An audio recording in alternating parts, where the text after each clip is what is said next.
ચોમાસામાં રાજકોટના લોકોને હાલાકી પડવાનું નક્કી છે। ચોમાસાના કાઉન્ટડાઉન વચ્ચે રાજકોટમાં હજુ ઠેક ઠેકાણે ખોદકામ ચાલી રહ્યું છે।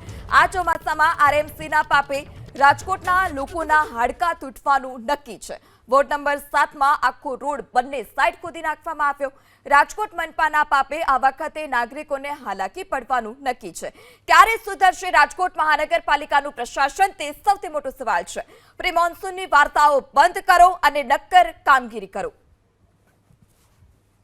ચોમાસાને હવે ગણતરીના દિવસો બાકી છે ત્યારે જ રાજકોટ મહાનગરપાલિકાને સૂઝ્યું છે પાણીની પાઇપલાઇન, ડીઆઈ પાઇપલાઇન નાખવાનું સૂઝ્યું છે અને અત્યારે દ્રશ્યો આપણે બતાવશું રાજકોટના હાઈ પ્રોફાઇલ જે જાગનાથ વિસ્તાર છે। આ જાગનાથ વિસ્તારની અંદર આખા રોડ ખોદી નાખ્યા છે। હવે ચોમાસું જે છે તેને ગણતરીના દિવસો બાકી છે એટલે કે આ વખતે પણ રાજકોટવાસીઓને હેરાન પરેશાન થવાનું છે એ નક્કી છે, ફાઇનલ છે, કેમ કે રાજકોટ મહાનગરપાલિકા દ્વારા જે કોન્ટ્રાક્ટરને કામ આપવામાં આવ્યું છે આ કોન્ટ્રાક્ટર દ્વારા અહીંયા અત્યારે જ પાઇપલાઇન ખોદી નાખવામાં આવી છે। રાજકોટના વોર્ડ નંબર 7 છે ત્યાં અમે અત્યારે આવી પહોંચ્યા છીએ અને 7 નંબરની અંદર જોઈ શકાય છે આખો રોડ બંને સાઈડ ખોદી નાખવામાં આવ્યો છે। અહીંયા તો રોડ છે એ નવો બનાવ્યો હોય, થોડા સમય પહેલા જ 1 વર્ષ પહેલા બનાવ્યો હોય તે પ્રમાણેના દ્રશ્યો છે।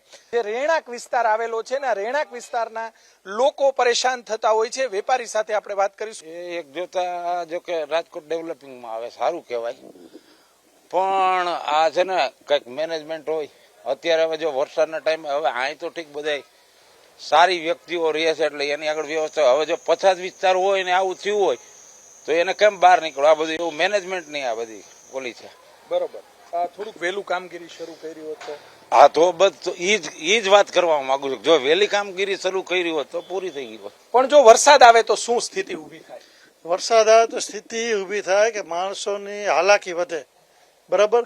બીજી વસ્તુ એ કે આમાં કેટલાયના હાથ પગ ભાંગશે, કેટલાયની ગાડીઓ સ્લીપ થઈ જશે, કારણ કે વરસાદમાં ચોમાસાના હિસાબે પાણી બધે ભરાયેલા હોય, બરાબર છે।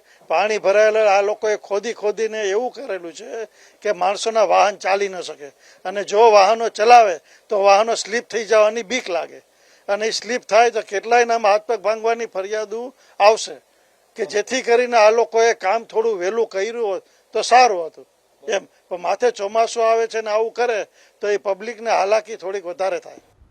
તો એબીપી અસ્મિતા પર રાજકોટ સ્ટેન્ડિંગ કમિટીના ચેરમેનનું નિવેદન, વોર્ડ નંબર 7 માં ડીઆઈ પાઇપલાઇન નાખવામાં આવે છે તે પ્રકારની વાત પણ સ્ટેન્ડિંગ કમિટીના ચેરમેને કરી છે। હાલમાં જે કામો ચાલે છે તે કામગીરી યથાવત જ રહેશે। સ્ટેન્ડિંગ કમિટીના અધિકારીઓને આદેશ અપાયા, ડીઆઈના નવા કામો ચોમાસામાં શરૂ ન કરવામાં આવે તે પ્રકારની વાત પણ જયમીન ઠાકરે કરી છે। ચોમાસામાં નવા કામ શરૂ નહીં કરાય, પરંતુ કેટલો વરસાદ આવશે, ક્યાં કેટલો વરસાદ આવશે એવું કોઈ પણ જાતનું સાયન્ટિફિક રીઝન નથી હોતું। એટલે વરસાદ એક વધુ પડતો જ્યારે વરસાદ પડતો હોય છે ત્યારે સ્વાભાવિકપણે પાણી ભરાતા હોય છે। ભૌગોલિક દ્રષ્ટિએ રાજકોટ છે એ ઊંધી રકાબી છે, 1 કલાકની અંદર રાજકોટમાંથી પાણી બધું ડેમમાં વહી જતું હોય છે। નીચાણવાળા વિસ્તાર છે એમાં આ વખતે અમે લોકોએ રીસર્વે પણ કર્યો છે અને જ્યારે વરસાદ આવે છે ત્યારે નીચાણવાળા વિસ્તારની અંદર જે પ્રકારે હાલાકી લોકોને ભોગવવી પડે છે એ ન ભોગવવી પડે એટલે અમારી જે બાંધકામ શાખાની ટીમ છે એ અત્યારે પ્રયત્ન અમારી કરી રહી છે।